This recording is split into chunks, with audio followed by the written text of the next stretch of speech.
गुरु जी के पास भगवान विद्यार्थी करने के लिए गए। और कहाँ गए हैं? उज्जैन। उज्जैन नामक स्थान है। कहाँ है उज्जैन? मध्य प्रदेश में है ना। और जिसको छोटी काशी कहा जाता है, उज्जैन छोटी काशी, जहां पे भगवान महाकाल विराजमान है। वहीं पर क्षिप्रा नदी के तट पर, क्षिप्रा नदी के तट पर सांदीपन ऋषि का आश्रम है। वहीं भगवान विद्याधन के लिए गए।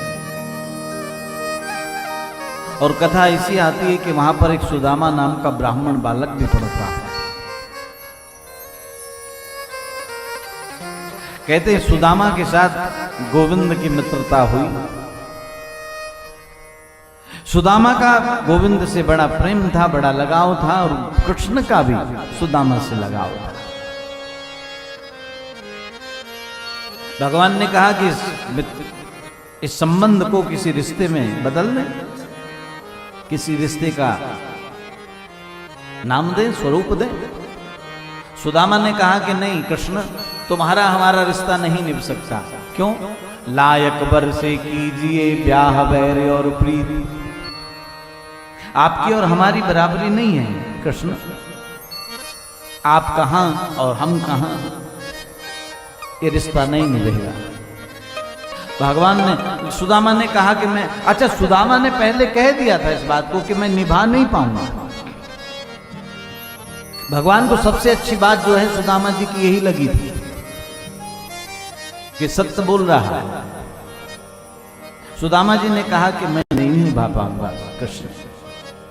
भगवान ने कहा कि मैं निभाऊंगा, तू चिंता मत कर, मैं निभाऊंगा। कहते मित्रता हो गई। और मित्रता इतनी गहरी थी कि हमेशा साथ ही रहते थे, खाना पीना हमेशा साथ रहना। कहते हैं एक समय की बात, सभी बच्चों का काम था कि गुरु जी के हवन के लिए लकड़ियां लेने जाते थे, यज्ञ के लिए लकड़ियां लेने जाते थे। और एक दिन कृष्ण का नंबर पड़ गया, गोविंद का नंबर पड़ा। गुरु माँ जो है वो बहुत प्रेम करती थी कृष्ण से। कहते गुरु माँ ने कहा ऐसा नहीं हो सकता कि कृष्ण ना लाए, उसके बदले कोई और ले आए। गुरु जी ने कहा कि मेरे लिए तो जितने भी विद्यार्थी हैं, जितने भी शिष्य हैं, सब बराबर हैं। अगर सब जाते हैं तो कृष्ण भी ना आएंगे। कहते हैं महाराज भगवान कृष्ण का नंबर पड़ा और भगवान कृष्ण को जाना पड़ा लकड़ियां लेने के लिए। चलते समय माता जी ने कृष्ण को एक पुटकी में चने दिए। कथा ऐसी आती कि चना खाने के लिए दिया। अब सुदामा जी ने देखा चना। अब सुदामा जी ने जब चना देखा तो सुदामा जी की जो मन स्थिति है उसमें लोभ आ गया कि चना मिला। अच्छा गुरुकुल में जो है, गुरुकुल वगैरह में खाने के लिए बहुत कम मिलता है, भोजन बड़ा नियमित मिलता है। और उसका कारण क्या है? उसका कारण यही है कि अगर ज्यादा भोजन करेंगे विद्यार्थी तो फिर पढ़ नहीं पाएंगे, हैं? अल्पाहारी, अल्पाहारी कम भोजन करने वाला वही पढ़ाई कर सकता है। काग चेष्टा बको ध्यानम स्वान निद्रा तथैव च अल्पाहारी गृहस्थ त्यागी। ये विद्यार्थी के ऐसे लक्षण बताए हैं, इसीलिए गुरुकुल में खाने के लिए कम मिलता है। अच्छा आजकल गुरुकुलों में तो फिर भी मिल जाता है, लेकिन पहले के समय में तो बहुत बड़ी कठिनाई थी। कहते सुदामा जी महाराज ने चने को देखा तो मन में लोभ आया कि अगर हम भी जाएं तो हमें भी चना मिलेगा खाने के लिए। और तुरंत बोले अगर आपकी आज्ञा हो तो कृष्ण की मदद के लिए हम चले जाएं। गुरु मां ने कहा ये बहुत बढ़िया सुदामा, ये तूने बहुत अच्छी बात कही। तू कृष्ण की मदद के लिए जाना और सुन, कृष्ण को ज्यादा मेहनत ना करनी पड़े, साथ रहना। सुदामा ने कहा ठीक। अब सुदामा जी ने सोचा कि हमें भी चना मिलेगा, लेकिन चलती वक्त माता जी ने कुछ नहीं दिया। ठन ठन गोपाल। इसीलिए कहते हैं किसी से कामना नहीं रखनी चाहिए। कामना जो है वो दुख का कारण बनती है। कहते सुदामा जी महाराज को चलते समय चना मिला नहीं, अब तो सुदामा जी महाराज बड़े परेशान हैं। ये तो हमने अच्छी आफत ले, अपनी चतुराई में स्वयं ही फंस गए। सोचा था चने मिलेंगे और यहां तो काम मिल गया, पर अब करें क्या, मित्र हैं। भगवान ने मन की बात समझ रहे हैं, भगवान मुस्कुरा रहे हैं। अब प्रभु ने कहा कि आज मित्र की परीक्षा ले, मित्र की परीक्षा ले। और गोस्वामी जी कहते कि मित्र कैसा होना चाहिए, मित्र कैसा होना चाहिए? मित्र ऐसा होना चाहिए जो अंतिम समय तक, अंतिम पड़ाव तक साथ दे, उसे मित्र कहते हैं। लेकिन आजकल के मित्र तो सब जानते हैं आप लोग, स्वार्थ लाग। कहते हैं भगवान ने कहा आज मुस्कुराए, बोले मित्र की परीक्षा ले। क्या परीक्षा ले? भगवान ने योग माया को आदेश दिया और योग माया को आदेश दिया और तुरंत योग माया ने अपनी माया फैलाई। दिन का समय था, एकाएक काले काले बादल आ गए, बादलों ने घेर लिया, आंधी चलने लगी, भयंकर तूफान, हवाएं, पेड़ गिरने लगे, बरसात होने लगी। कहते महाराज जब बरसात होने लगी तब सुदामा जी महाराज ने तुरंत दौड़कर लकड़ियों को समेटा सारी। अब लकड़ियों को समेटा वगैरह, जल्दी जल्दी लकड़ी का गट्ठर बांधना। भगवान भी साथ में लगे हुए हैं। सुदामा जी ने कहा चलो जल्दी चलो कृष्ण, जल्दी चलो। अब दोनों चले जा रहे हैं। अब सुदामा सही रास्ते पे जा रहे हैं, लेकिन गोविंद कहते हैं कि ये रास्ता नहीं था, ये रास्ता था। अच्छा, भगवान ही जब रास्ता बुलाएंगे तो जीव को रास्ता कैसे मिलेगा? है? रास्ता दिखाने वाला तो परमात्मा है ना, और जब परमात्मा ही रास्ता भटकाएगा तो जीव को रास्ता कैसे मिलेगा? एक बार दंडक वन में भगवान राम बैठे थे, सीता जी का हरण हो गया था। अब प्रभु सोच मुद्रा में थे। अच्छा, जब आदमी सोचनी मुद्रा में होता है तो उसकी क्रिया कुछ अलग हो जाती है ना? क्या हो जाती है? नाखून चबाने लगता है, नाखून काटता रहता और सोचता रहता है। या कोई तिनका मिलता है तो उसे ही दांतों के नीचे चबाता रहता है और सोचता रहता।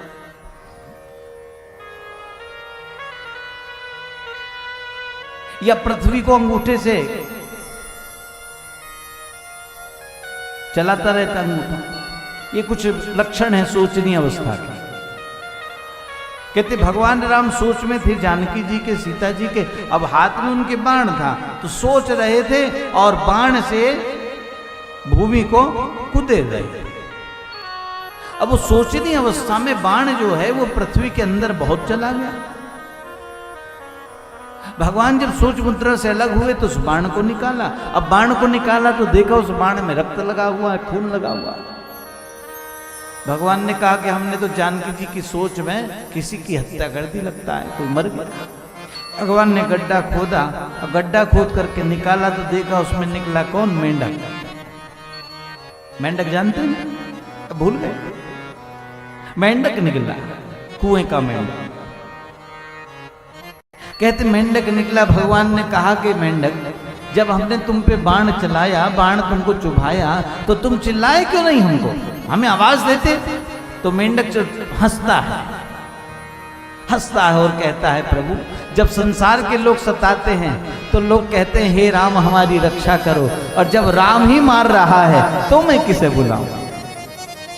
आप स्वयं मार रहे हैं, अब मैं किसे बुलाऊं? कहने का मतलब जब परमात्मा ही रास्ता भटकाएंगे तो सुदामा को रास्ता कैसे मिलेगा? रास्ता जीव को तभी मिलता है जब परमात्मा दर्शन मार्ग दिखाता है। कहते महाराज रात्रि हो गई, वर्षा मूसलधार बरस रही। सुदामा जी ने कहा कि अब चलना ठीक नहीं, रास्ते में अगर कोई हिंसक जंतु मिल गया तो लेने के देने पड़ जाएंगे। क्या करें? पेड़ पर कहीं पर विश्राम करें, रात्रि यहीं पर रुकें, प्रातःकाल चलें। भगवान ने कहा ठीक। कहते भगवान ने वो जो चने की पुटकी है वो सुदामा को दे दी थी।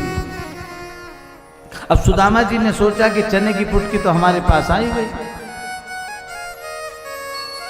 अब देनी नहीं है। अच्छा देखो, जो दूसरे के धन की कामना रखता है वो दुर्योधन होता है, समझ रहे हो? दुर्योधन कौन होता है? जो दूसरे के धन की कामना रखे, दूसरे की संपदा की कामना रखे, वही दुर्योधन है। एक विचार आ गया मन में। सुदामा जी ने कहा कि अब ये चना तो, अगर ये इतना चना अगर कृष्ण को भी देंगे तो ना उसका पेट भरेगा ना हमारा पेट भरेगा। कहते भगवान को तो नीचे बिठा दिया और स्वयं ऊपर डाल पे जाकर बैठ गए सुदामा। सुदामा जी से भगवान ने कहा कि भैया मेरे पास आकर के बैठो। सुदामा ने कहा कि तुम आराम से बैठो, मैं ऊपर बैठकर देख रहा हूं कोई हिंसक जंतु तो नहीं आ रहा है। और सुदामा जी की प्लानिंग कुछ और थी। कहते जैसे रात्रि का 12-1 बजा वैसे भूख लगी सुदामा जी को। अब भूख लगी तो सुदामा जी ने चना खाना प्रारंभ किया। अब चने की चोरी कैसे हो? चना शांति से तो नहीं खाया जा सकता, मलाई तो है नहीं कि चुपचाप रख ली और सटक गए। अब चना चोरी से कैसे खाया जाए? अब वो चना खावे तो कट कट की आवाज हो। अच्छा, जो भूख लगती है आदमी को तो आदमी सोचता विचारता भी नहीं। भूख ना जाने बासी बात और नींद न जाने ठूठी खाट, प्रेम न जाने जात पुजात, ये अंतर है। कहते सुदामा जी महाराज ने इस बात का चिंतन नहीं किया और चने खाने लगे। और चनों की जब आवाज कृष्ण के कानों में गई, कन्हैया ने पूछा कि भैया चने खा रहे हो क्या? कहते सुदामा ने तुरंत कहा नहीं कृष्ण, मैं चने नहीं खा रहा, मेरे ठंड के मारे मेरे दांत कटकटा रहे हैं। भगवान मुस्कुराए और कहा कि पहले अपराध किया और अब दूसरा कर दिया। सुदामा तुम्हारा क्या होगा?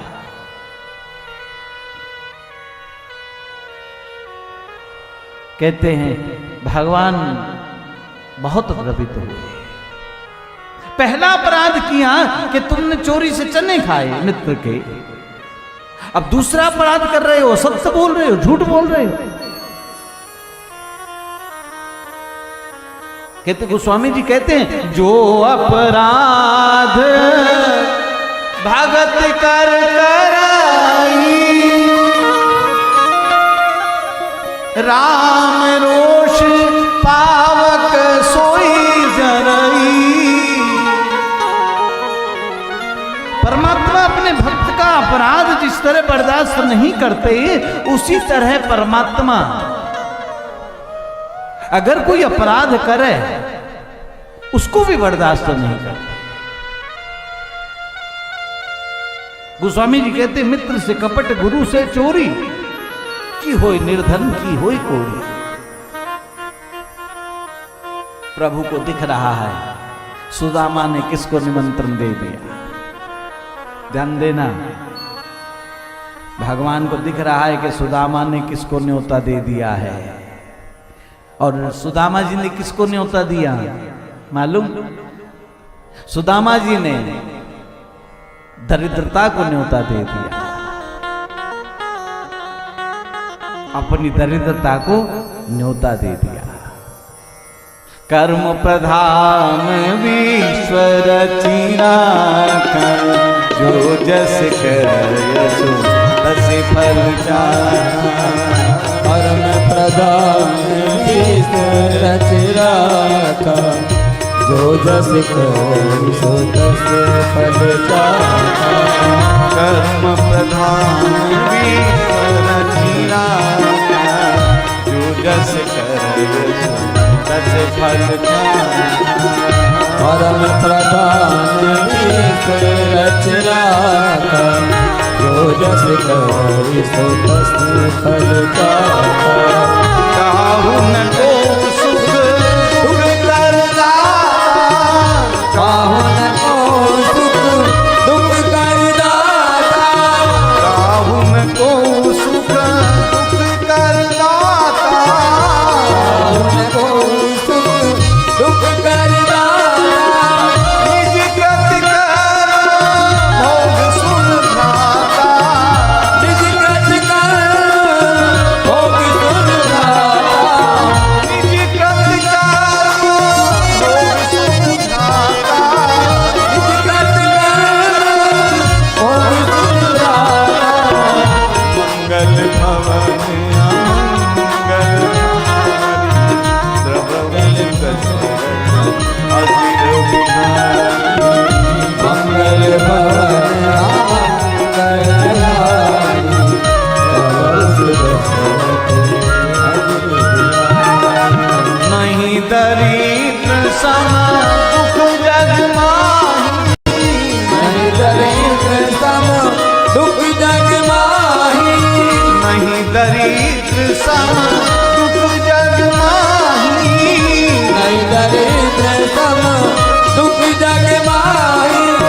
संत मिलन सम सुख कछु नाही, संत मिलन सम सुख कछु नाही। संत मिलन सम सुख कछु नाही। संत मिलन सम सुख कछु नाही। कर्म प्रधान ईश्वर की राह, जो जस करे सो तस फल पाता। कर्म प्रधान विष रचराता, जो जस करे सो तस फल पाता। कहते भगवान ने कहा सुदामा, ये तुमने क्या कर डाला, ये तुमने क्या किया। एक क्षणिक लोभ, छोटे से लोभ के कारण तुमने ये क्या कर डाला। अच्छा ध्यान देना, एक बार महात्मा बुद्ध समाधि में बैठे थे। बुद्ध जो है ध्यान में बैठे थे, जंगल का में बैठे थे, ध्यान लगाए। प्रायः बुद्ध ध्यान में रहते थे, बहुत कम बाहर आते थे ध्यान से। समाधि अवस्था में बुद्ध बैठे और एक आदमी चला जा रहा था अपने रास्ते। अब उस आदमी को देखो क्या सूझी, उसे सूझी मजाक, दिल लगी। उसने बुद्ध को देखा लेकिन पहचाना नहीं। उसने सोचा कि कोई ऐसे ही बैठा है, आंख बंद करे। अच्छा, कुछ लोग होते हैं जो बिना मतलब का काम करते हैं, बिना मतलब का काम करते हैं। वहां पर एक लोहे का तार रखा हुआ था, पड़ा था बुद्ध के पास, लोहे का तार। अब उस व्यक्ति ने कहा कि आंख बंद करे बैठा है। उस व्यक्ति ने लोहे का तार लिया और बुद्ध के इधर कान में डाला और इधर कान से निकाला, इधर से डाला और इधर से निकाला। कहते बुद्ध के दोनों कानों से रक्त निकलने लगा, खून निकलने लगा। बुद्ध ने नेत्रों को खोला और बुद्ध ने नेत्रों को खोला और नेत्रों को खोलते ही बुद्ध मुस्कुराए, मुस्कुराए। अब कुछ क्षण मुस्कुराने के बाद फिर बुद्ध की आंखों में पानी आ गया, आंसू बहने लगे। लेकिन उस आदमी को बुद्ध ने कुछ भी नहीं कहा। वो आदमी परेशान हो गया कि कैसा आदमी है, लोहे का तार डाला, खून बह रहा है, दर्द तो हुआ होगा, पहले रोना चाहिए लेकिन पहले हंसा फिर रो रहा। उसने कहा कि महात्मन, मैंने तुम्हारे तार डाला और खून निकल रहा है, दर्द भी हुआ होगा, और चलो वो सब ठीक है, तुम हंसे क्यों? और जब पहले हंसे तो आप क्यों रो रहे हो? इसका मतलब तुमको पीड़ा नहीं हुई? बुद्ध ने शांति से उत्तर दिया कि मेरे भैया, मैं तो समाधि में बैठा था और ये जो तूने मुझे पीड़ा दी है, ये पीड़ा मुझे मिलनी थी। ये पीड़ा मेरे लिखी थी, मुझको मिलनी थी, लेकिन ये कुछ और कारण से मिलनी थी। थोड़ा समय था इसको सहने, इसको मिलने में अभी थोड़ा समय था। लेकिन तेरा धन्यवाद है, तूने इस पीड़ा को 5 मिनट में ही काम कर दिया। और मैं हंसा क्यों? हंसा इसलिए जो काम मेरा 2 महीने का था वो तूने 5 मिनट में कर दिया, उस पीड़ा से निकल गया। रो क्यों रहे हो? रो इसलिए रहा हूं, तूने जो ये अपराध किया है मेरे साथ, मुझे दिख रहा है इस कार्य का परिणाम तुझे आगे क्या मिलने वाला है, ये मुझे, और तू नहीं सहन कर सकेगा जब तुझे इसका रिजल्ट मिलेगा, इसलिए रो रहा। कहते भगवान ने कहा सुदामा, ये तूने क्या कर डाला, तूने दुर्भाग्य को न्योता दे दिया। कहते भगवान ने कई बार पूछा लेकिन सुदामा सत्य ना बोले। प्रभु ने कहा कि वो कहां चने कहां है, लाओ चने खा ले।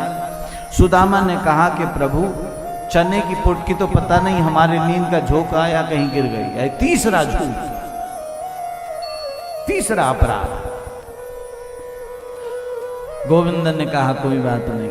प्रातः काल हुआ, कहते हैं सब गुरुकुल गए हैं। गुरुकुल में जाकर के गुरुदेव को प्रणाम किया।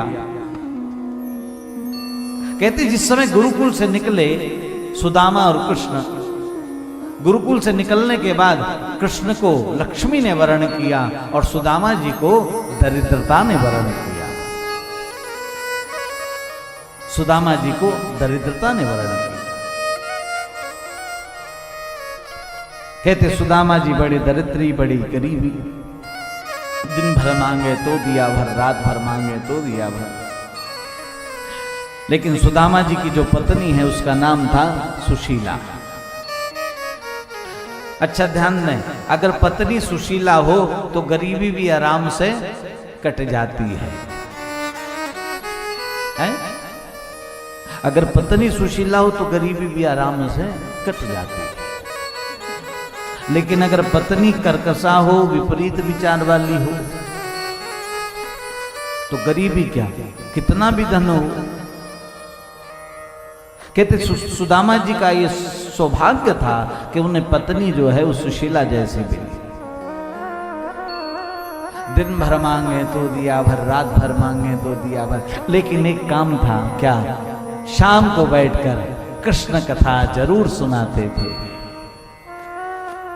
शाम को रोज बैठकर अपने परिवार के साथ श्री कृष्ण गोविंद हरे मुरारी, हे नाथ नारायण वासुदेव।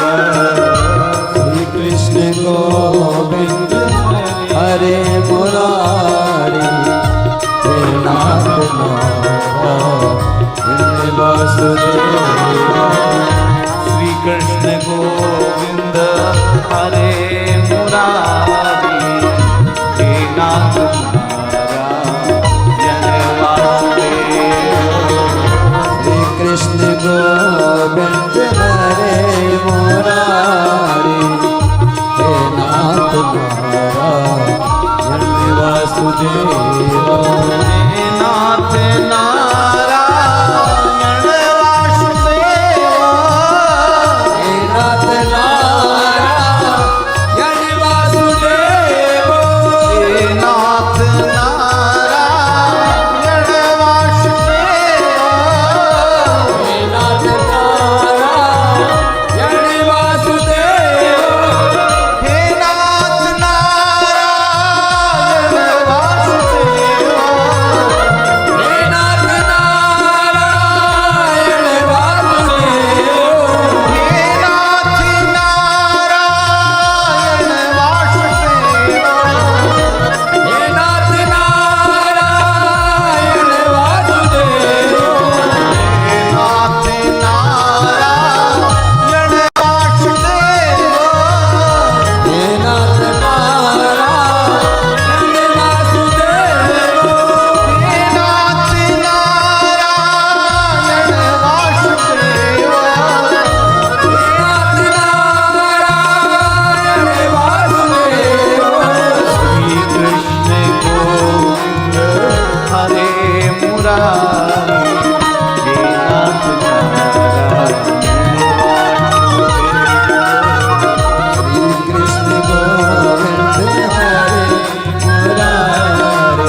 नृत्य का नियम था, कृष्ण कथा सुनाते थे।